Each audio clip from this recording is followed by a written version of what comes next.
Welcome to the data structure course. इस session में rule of 3, rule of 5 and rule of 0 को हम जानेंगे, जो सी प्लस प्लस में including the concept of the dynamic memory allocation बहुत ही इंपॉर्टेंट है। As a video further continue रखने से पहले बता दो चलो कि इससे रिलेटेड प्रीवियसली तमाम वीडियोज़ और अपकमिंग वीडियोज़ मेरे यूट्यूब चैनल पर मौजूद रहेंगी। फादू हुसैन सी एस सर्च करने के बाद आप मेरे यूट्यूब चैनल पर आएंगे, इसकी प्लेलिस्ट पर आएंगे जहाँ डिफरेंट डिसिप्लिन्स की वीडियोज़ मौजूद हैं।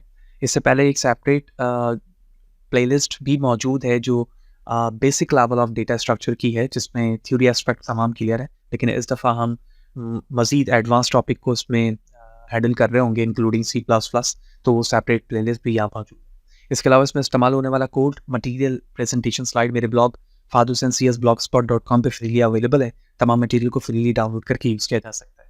तो चैनल पर करने हैं और चैनल को सब्सक्राइब नहीं किया तो ज़रूर करें, ताकि इसी तरह की चीज़ें बर वक्त आसानी के साथ आपको सीखने को मिलती है। सो द फर्स्ट कॉन्सेप्ट हियर कि रूल्स ऑफ 3 क्या है। एज वी नो कि हमें सबसे पहले रिकॉल करना होगा डीएमए के कॉन्सेप्ट को, और अगर आपको डीएमए का कॉन्सेप्ट बिल्कुल नहीं पता है तो हमने स्टार्टिंग के सेकंड वीडियो सेशन के अंदर स्ट्रॉन्ग वे से डीएमए को कंपेयर किया स्टैटिक मेमोरी एलोकेशन के साथ, और हमने कोड एग्जाम्पल भी देखी है, तो वो वीडियो आपने देखी हुई हो ताकि रूल ऑफ 3, 5 और 0 को समझना हमारे लिए आसान रहे। So what is a rule of 3? A rule of 3 is a guideline in C++ for managing resources effectively in classes that handle dynamically allocated memory. यानी C++ कोड के अंदर ऐसा गाइडलाइन है जिसके जरिए से हम रिसोर्सेज को मैनेज करते हैं बेहतर तरीके से क्लासेस के अंदर, और हैंडल करते हैं डीएमए को और external resources. It state that if you define any of the following 3 members, अगर आप 3 मेंबर्स में से किसी भी एक चीज़ को या कॉल कर रहे होते हैं, तो रूल ऑफ 3 ये कहता है कि आप उन तीनों को ही इस्तेमाल करें ताकि आप C++ के गाइडलाइन को बेहतर तरीके से मैनेज कर सकें। I am recalling the definition के इस state that if you define any of the following 3 member function in your class, which mean you are using rule of 3 to handle and manage DMA in your code effectively. यानी अगर आपने इन तीनों को इस्तेमाल किया, आप बहुत अच्छे तरीके से अपने कोड को मैनेज कर रहे हैं। सेकंड डेफिनेशन ये कहती है कि अगर इन तीनों में से आप कोई भी एक चीज़ इस्तेमाल कर रहे हैं, तो इसके लिए बेहतर है कि आप इसके साथ सेकंड और थर्ड चीज़ को भी इस्तेमाल करेंगे, विच मीन कॉपी कंस्ट्रक्टर और कॉपी असाइनमेंट ऑपरेटर को, right. So the first thing, destructor. As we know, constructor हम ऑब्जेक्ट की वैल्यू को इनिशियलाइज करने के लिए बनाते हैं, जबकि डिस्ट्रक्टर जो मेमोरी एलोकेट होती है उससे फ्री करने के लिए कॉल किया जा रहा होता है। क्लास के नेम के साथ हम टिल्ड का साइन बनाते हैं जिससे डिस्ट्रक्टर कॉल होता है, ठीक है। कंस्ट्रक्टर की डिफरेंट टाइप हो सकती है, लेकिन डिस्ट्रक्टर एक ही टाइप का होता है। यानी वंस ही आप कॉल करेंगे तो जितने टाइप के भी कंस्ट्रक्टर आपने बनाए होंगे उन तमाम की मेमोरी को फ्री कर देगा। The next thing is a type of the constructor में वन टाइप कॉपी कंस्ट्रक्टर होता है, तो it is used to create a new object as a copy of the existing object. यानी आप एक न्यू ऑब्जेक्ट बनाना चाहते हैं प्रीवियसली बने हुए ऑब्जेक्ट की कॉपी को इस्तेमाल करते हुए, तो उसके लिए हमें कॉपी कंस्ट्रक्टर की जरूरत पड़ती है। And the third thing is a copy assignment operator used to assign the value of one object to another existing object. यानी जब आपने कॉपी कर ली तो आपको एक ऐसे ऑपरेटर की जरूरत है, असाइनमेंट ऑपरेटर की, जो कॉपी हुए हुए ऑब्जेक्ट को न्यू एग्जिस्टिंग ऑब्जेक्ट की वैल्यूज के अंदर पेस्ट कर सके या नए ऑब्जेक्ट की वैल्यू के अंदर ला सके। So then you should explicitly define all the 3 to ensure properly resources management and prevent issues. तो इससे फायदा क्या होगा? इससे हम क्या चीज़ों को हैंडल कर सकेंगे?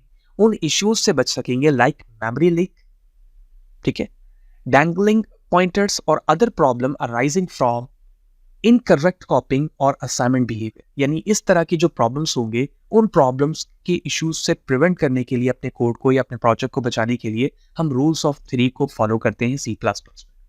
सो the first thing here clear कि रूल ऑफ 3 क्या है, किन 3 चीज़ों के जरिए से बनाया जाता है, और इसके जरिए से हमें क्या प्रॉब्लम, किस तरह के प्रॉब्लम को हम रिजॉल्व कर रहे होते हैं। कोड पे चलते हैं। रूल्स ऑफ 3 की एक बेसिक एग्जाम्पल देखेंगे, उसके बाद फिर हम रूल ऑफ 5 की तरफ आएंगे। ओके, तो इस वक्त मैं VS कोड में मौजूद हूँ। C++ के कोड को हम VS कोड में कर रहे हैं। आप चाहे तो डेफसी का इस्तेमाल कर सकते हैं, विजुअल स्टूडियो का इस्तेमाल कर सकते हैं, ऑनलाइन कंपाइलर का इस्तेमाल कर सकते हैं, जो भी आईडी आपको बेहतर लगती है आप उसमें कोड इंप्लीमेंट कर सकते हैं। तो सबसे पहले हमने एक क्लास बनाई है जिसका नाम माई क्लास है, और एक प्राइवेट मेंबर मैंने int_ वेरिएबल के नाम से बनाया हुआ है ताकि मैं उसे अपने तमाम रूल्स ऑफ 3 के जो फंक्शंस है उसमें कॉल कर सकूँ। तो सबसे पहले मैंने कंस्ट्रक्टर बनाया है, जो डिफ़ॉल्ट कंस्ट्रक्टर या पैरामीटराइज्ड कंस्ट्रक्टर आप इसे कह सकते हैं। तो इसमें int की वैल्यू पास की, और उसके बाद int की जो पैरामीटर की वैल्यूज होगी उसे मैं सिर्फ और सिर्फ प्रिंट करवा रहा हूँ। फिर मैंने डिस्ट्रक्टर कॉल किया, इसमें भी destructor called for the values लिख के वैल्यूज प्रिंट करवा दी, वैल्यूज की जो भी आप ऑब्जेक्ट की वैल्यूज जब दे रहे होंगे वो यहाँ प्रिंट हो जाएगी। तो डिस्ट्रक्टर हमने बना लिया यहाँ पर। अब रूल ऑफ 3 कहता है कि जब आपने एक चीज़ बनाई है तो इफेक्टिवली कोड के लिए दो चीज़ों की मजीद ज़रूरत पड़ेगी, यानी आप कॉपी कंस्ट्रक्टर भी बनाए और कॉपी असाइनमेंट ऑपरेटर भी बनाए। तो here it is a code of the copy constructor, तो क्लास का नाम और उसके बाद जो पैरामीटर है, दैट्स अ वेरी इंपॉर्टेंट। अब हमने कांस्टेंट किया है किसे, माई क्लास के रेफरेंस को। इसका मतलब ये हुआ कि जब एक दफ़ा ऑब्जेक्ट बना और मैं उसे कॉपी कर रहा हूँ तो जो माई क्लास की का जो रेफरेंस होगा वो कॉपी कंस्ट्रक्टर के अंदर आके सेव होगा और वो कांस्टेंट रहे। क्यों? क्योंकि जब हम कोई चीज़ कॉपी कर रहे होते हैं तो अगर हमने वही एग्जैक्ट चीज़ ना उतारी तो वो कॉपी 100% नहीं कहलाएगी। तो कंप्यूटर के अंदर कॉपी का कॉन्सेप्ट ये होता है कि एग्जैक्ट वही चीज़ दूसरे में लाकर पेस्ट करना, जिस तरह हम कॉपी पेस्ट में कर रहे होते हैं। तो यही वजह कि इसके पैरामीटर को हमने कांस्टेंट रखा है। तो ये कॉपी कंस्ट्रक्टर रेडी हो चुका है। पैरामीटर्स, वैल्यूज एंड अदर्स का मतलब यहाँ पे ये कि इसके अलावा जितने भी पैरामीटर्स होंगे जो माई क्लास के रेफरेंस में इस्तेमाल हो रहे होंगे वो सारे के सारे कॉपी कंस्ट्रक्टर को कॉल कर। जब हमने कॉपी कंस्ट्रक्टर बना लिया तो हमें असाइनमेंट ऑपरेटर की जरूरत पड़ेगी, थर्ड जो कॉन्सेप्ट है रूल ऑफ 3 का। तो मैंने एक ऑपरेटर बनाया जो किस टाइप का, माई क्लास का। माई क्लास पे क्लास का नाम है और सेम पैरामीटर्स जो अभी हमने कॉपी कंस्ट्रक्टर में दिए थे वो तमाम क्लास रेफरेंस के जरिए से ऑपरेटर में सेव हो जाएंगे। फिर मैंने क्लास में आकर बता दिया कि वैल्यूज बराबर है अदर डॉट वैल्यूज के, और उसके बाद मैंने उन तमाम को प्रिंट करवा दिया। तो सिंपली ये वैल्यूज प्रिंट हो गई और रिटर्न करवा दिया उसके रेफरेंस को। दिस डॉट रेफरेंस का मतलब ये हुआ कि वही असाइनमेंट ऑपरेटर, क्योंकि ये रेफरेंस टाइप का है तो दिस रिटर्न हो जाएगा, यानी कंप्लीट चीजें उसमें रिटर्न हो जाएंगी ऑपरेटर में। अब कॉन्सेप्ट शुरू होता है कि मैं माई क्लास का ऑब्जेक्ट बनाकर पहले पैरामीटर की वैल्यू पास कर दूंगा जो कि पैरामीटराइज कंस्ट्रक्टर का है। एग्जैक्ट मैंने यही किया है यहाँ पर। माई क्लास का ऑब्जेक्ट बनाया obj1 के नाम से और वैल्यूज 120 पास कर दी। आप कोई भी वैल्यूज पास की जा सकती है। अब कॉपी कंस्ट्रक्टर कॉल करना है। तो कॉपी कंस्ट्रक्टर ने कहा था कि जो भी आप क्लास ऑब्जेक्ट बना रहे हो उसमें बने हुए ऑब्जेक्ट की कॉपी को पास करेंगे आप। तो ये मैंने कॉपी में obj1 पास कर दिया जहाँ पे 120 मुझे पास करना था। तो अब obj के अंदर कॉपी कंस्ट्रक्टर कॉल हो चुका है। अब मुझे असाइनमेंट ऑपरेटर के जरिए से दोनों को सेव करना है। तो मैंने कहा कि obj2 is equal to obj1, यानी obj2 बराबर हो गया है obj1 के, यानी ये ऑब्जेक्ट अब इसमें असाइन हो चुका है। तो obj1 के जरिए से 120 कॉल होगा उसकी तमाम चीजें, और obj2 के जरिए से obj1 की तमाम चीजें उसमें कॉपी होकर कॉल हो जाएंगी। लेट्स सी, जूम आउट और इस कोड को रन करते हैं।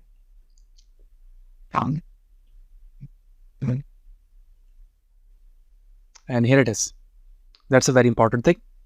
सबसे पहले आप देखें तो कंस्ट्रक्टर कॉल्ड हुआ 120 के साथ, फिर कॉपी कंस्ट्रक्टर कॉल हुआ और फिर कॉपी असाइनमेंट ऑपरेटर कॉल हो गया, और ये तीनों चीजें जो कॉल हुई है वो फर्स्ट ऑब्जेक्ट के लिए। फिर सेकंड चीज कॉपी कंस्ट्रक्टर दोबारा कॉल हुआ सेकंड ऑब्जेक्ट के लिए, और उसके बाद जो डिस्ट्रक्टर्स कॉल हो रहे थे वो 3 टाइम डिस्ट्रक्टर कॉल हो गए obj1 के लिए, 2 के लिए और असाइनमेंट ऑपरेटर के लिए। तो इस बेसिक कॉन्सेप्ट से हमें ये आइडिया हुआ कि हम अपने कोड को ऑर्गेनाइज करने के लिए रूल ऑफ 3 के जरिए से, DMA की कॉन्सेप्ट के जरिए से अपने मेमोरी को या पॉइंटर डैंगलिंग के प्रॉब्लम को या इसी तरह के अदर इश्यूज जो DMA से रिलेटेड होते हैं उसे रिजॉल्व कर सकते हैं। फर्स्ट एग्जाम्पल के जरिए से हमें ये चीज़ क्लियर हो गई। इसके अलावा लॉट ऑफ द कोड्स हो सकते हैं, एग्जाम्पल हो सकती है जो रूल्स ऑफ 3 को फॉलो करेंगे। जैसे जैसे हम आगे जाएंगे, मल्टीपल डेटा स्ट्रक्चर डिस्कस करेंगे तो वहाँ पर ये चीज़ें हमें और बेहतर तरीके से क्लियर होंगी। देन नेक्स्ट कॉन्सेप्ट आता है रूल ऑफ 5 का। जैसे नेम से ही पता चल रहा है कि एक रूल ऑफ 3 पे एक स्पेसिफिक टाइम पीरियड तक यूजफुल मैनर पे काम होता रहा, लेकिन बेस्ड ऑन द रिक्वायरमेंट और जैसे जैसे चीज़ों की एनहांसमेंट होती है तो हमें न्यू वर्जन्स की या न्यू रिक्वायरमेंट वर्जन्स के रिस्पेक्ट से रूल की ज़रूरत होती है। तो जब C++ का वर्जन इन्हेंस होता रहा तब C++ के अंदर 11 वर्जन के अंदर हमें रूल ऑफ 5 की कॉन्सेप्ट की ज़रूरत पड़ी, जो एक्सटेंशन हुआ किसका, rule of 3। So the rule of 5 is an extension of the rule of 3 in C++ introduced with the advent of the C++11. While the rules of the 3 focus on ensuring proper resources management in copying and assignment operations. तो अभी हमने rule of 3 के अंदर देखा कि वहाँ पर भी हम कॉपिंग कर रहे थे ऑब्जेक्ट की वैल्यू को और एक दूसरे ऑपरेटर के अंदर असाइन कर रहे थे उस ऑब्जेक्ट की वैल्यूज को। लेकिन C++11 वर्जन्स में मजीद फोकस किया उस प्रॉपर रिसोर्स मैनेजमेंट को जो प्रॉपर वे पर रूल ऑफ 3 के अंदर नहीं हुई थी।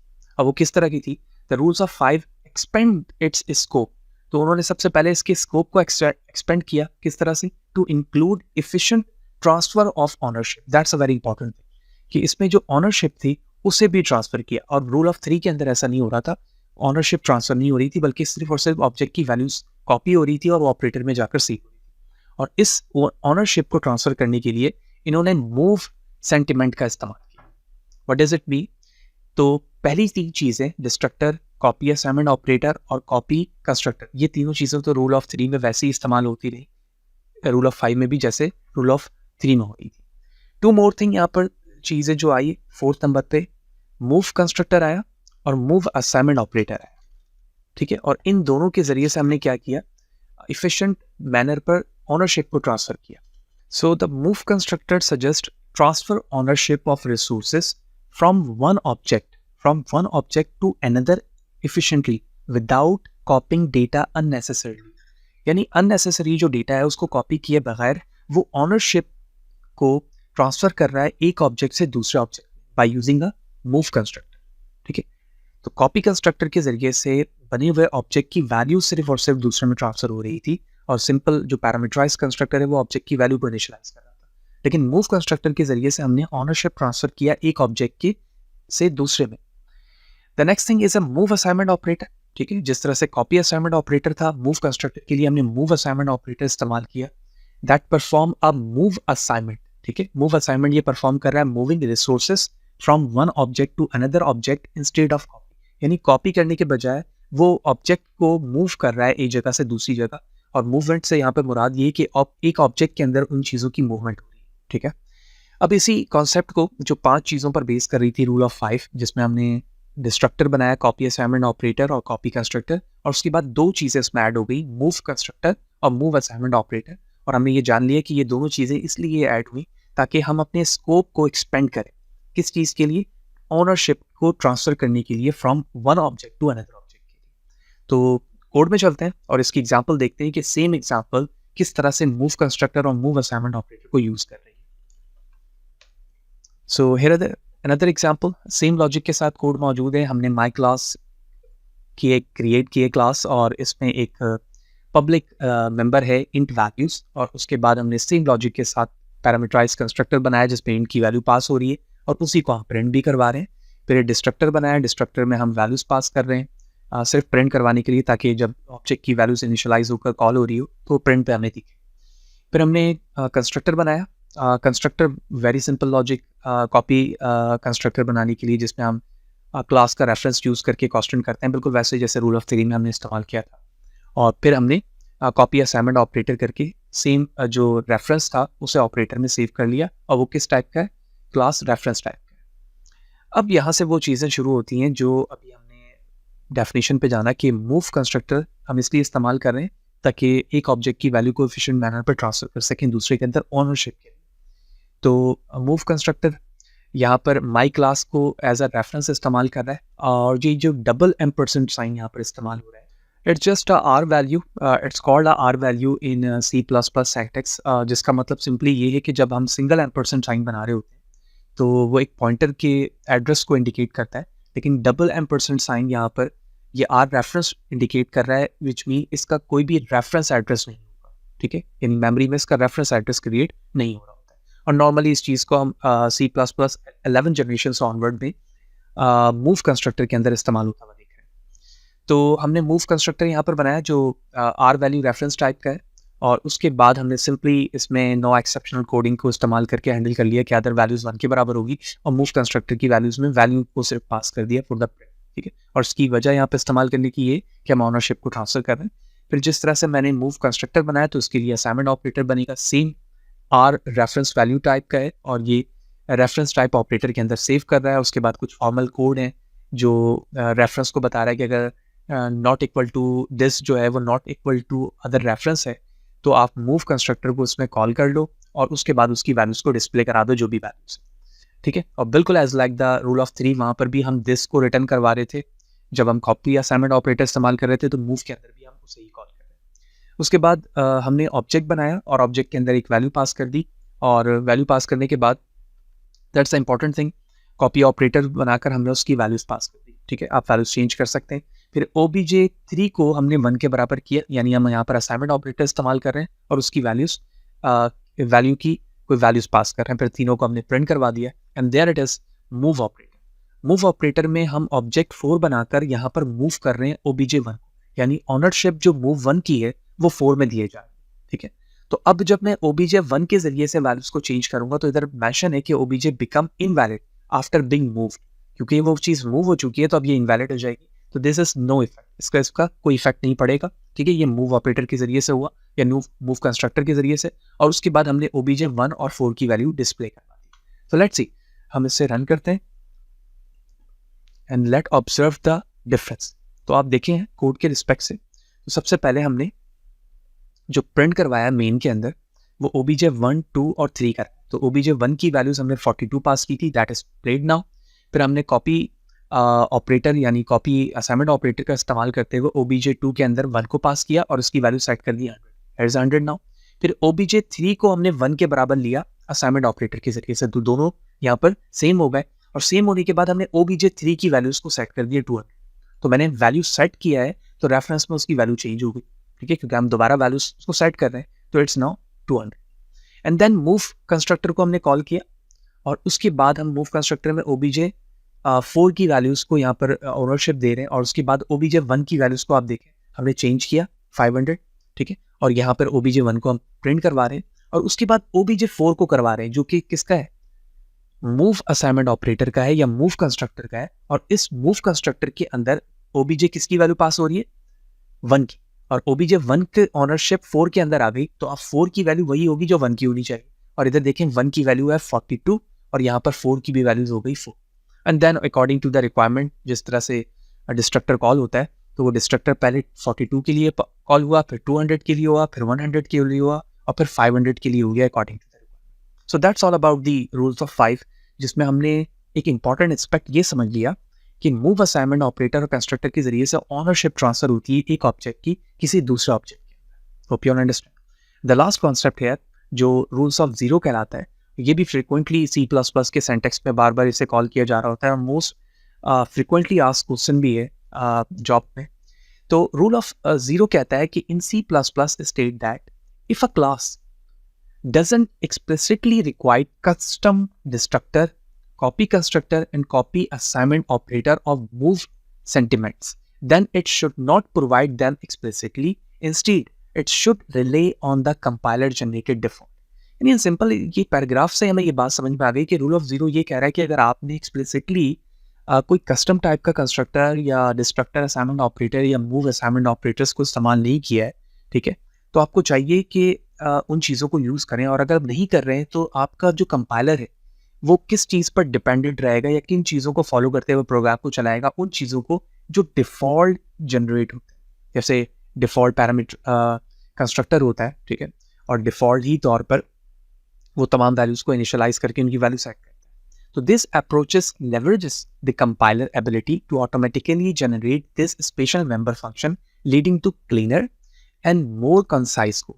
तो इसके जरिए से क्या होगा कि आपका कोड कंसाइज हो जाता है और ये किसी भी रूल को फॉलो नहीं कर रहा है। That's why it's said to be a zero. अब वो खुद से सारी चीज़ों को जनरेट कर रहा है और जनरेट करने के बिहाफ पर आपको आपके कोड को कंपाइल करता है। यानी मैंने कोई भी कंस्ट्रक्टर नहीं बनाया, डिस्ट्रक्टर नहीं बनाया, तो जब हम प्रोग्राम को ऑब्जेक्ट बना के रन कर रहे हैं तो डिफ़ॉल्ट वैल्यूज इसकी सेट होती है, और जब हम कैंसिल कर रहे हैं तो वो जो मेमोरी रिजर्व हुई थी उसे डिलीट भी कर, ठीक है, उस मेमोरी को उसने डिलीट की, किसको, जो ऑब्जेक्ट बनने के बिहाफ पर रिजर्व्ड हुई। एक तो तरीका ये था कि मैं फोर्सली डिस्ट्रक्टर बनाकर उसे डिलीट करता, लेकिन हमारे सिस्टम ने एक कंसाइज मैनर पर उसे डिलीट भी किया। तो rule of zero, you minimize the chances of the error in managing resources manually, ठीक है, reduce code duplication and improve code readability and maintainability. तो इनके जरिए से हमें ये बेनिफिट्स मिल रहे हैं कि हम कोड को मैनेज कर रहे हैं, कोड को री यूज़ कर पा रहे हैं और उसकी रीडेबिलिटी को बढ़ा रहे हैं एज कम्पेयर टू द जिसमें हम इन कॉन्सेप्ट को यूज़ नहीं कर रहे। तो बेसिक कोड एग्जाम्पल के जरिए से रूल ऑफ जीरो भी यहाँ पर हमें क्लियर हो जाता है कि हम एक बेसिक एग्जाम्पल के साथ यहाँ पर रूल ऑफ जीरो को भी इस्तेमाल होता हुआ देख रहे हैं। सबसे पहले हमने एक क्लास बनाई पर्सन के नाम से और प्राइवेट 2 मेंबर्स बनाए, एक नेम है और एक एज है। फिर उसके बाद कंस्ट्रक्टर है। अब यहाँ पर कंस्ट्रक्टर एक इंपॉर्टेंट रोल इसलिए प्ले कर रहा है क्योंकि यहाँ पर मैंने डिफ़ॉल्ट कंस्ट्रक्टर या पैरामीटराइज कंस्ट्रक्टर नहीं बनाया, बल्कि मैंने यहाँ पर कॉपी कंस्ट्रक्टर बनाया, ठीक है, क्योंकि वहाँ पर हम डिफ़ॉल्ट कंस्ट्रक्टर की बात हो रही थी कि जब कॉपी कंस्ट्रक्टर यहाँ कॉल हो रहा है तो उसका मतलब ये कि पहले एक डिफ़ॉल्ट कंस्ट्रक्टर वैल्यू को सेट करेगा तभी तो वो चीज़ें कॉल हो रही होगी। और उसके बाद मैंने एक फंक्शन बना दिया void का, जिसके अंदर नेम और एज की वैल्यूज़ डिस्प्ले की जा रही है। तो अब जब इसका ऑब्जेक्ट बना, तो हमने ऑब्जेक्ट बनाते हुए 2 वैल्यूज़ पास कर दी। ये जो 2 वैल्यूज़ पास हो रही है यहाँ पर, वो उस कंस्ट्रक्टर की कॉल हो रही है जो यहाँ पर कांस्टेंट भी है और स्ट्रिंग रेफरेंस टाइप का, ठीक है, इंटीजर वैल्यूज़ हैं नेम और एज की। उसके बाद 2 ऑब्जेक्ट बनाने के बाद दोनों के ज़रिए से मैं डिस्प्ले की वैल्यू कॉल कर रहा हूँ। तो अब ये दोनों चीज़ें ज़ीरो रूल्स को फॉलो करते हुए मेरे पूरे कोड को क्या कर रही हैं, मैनेज कर रही हैं। लेट्स सी, हम इसे रन करते हैं। तो आप देखें दोनों ऑब्जेक्ट कॉल हुए और दोनों पे नेम और जो एज वैल्यू सेट की थी मैंने ऑब्जेक्ट पे, वो यहाँ पर कॉल हो गई। और इस कॉल होने से हमें ये तमाम चीज़ें यहाँ पर अप्रोच यूज़ होते हुए दिखी कि जब कोई भी चीज़ें हमने फोर्सली राइट करके यहाँ पर नहीं बनाया था, तो वो ऑटो जनरेटेड हुई और ऑटो जनरेटेड होने के बाद उसकी रीयूजेबिलिटी और जो कंसाइज मैनर है कोड का, वो बरकरार रहा और उसकी वजह से हम तमाम कोड को प्रॉपर वे पे मैनेज कर सकें।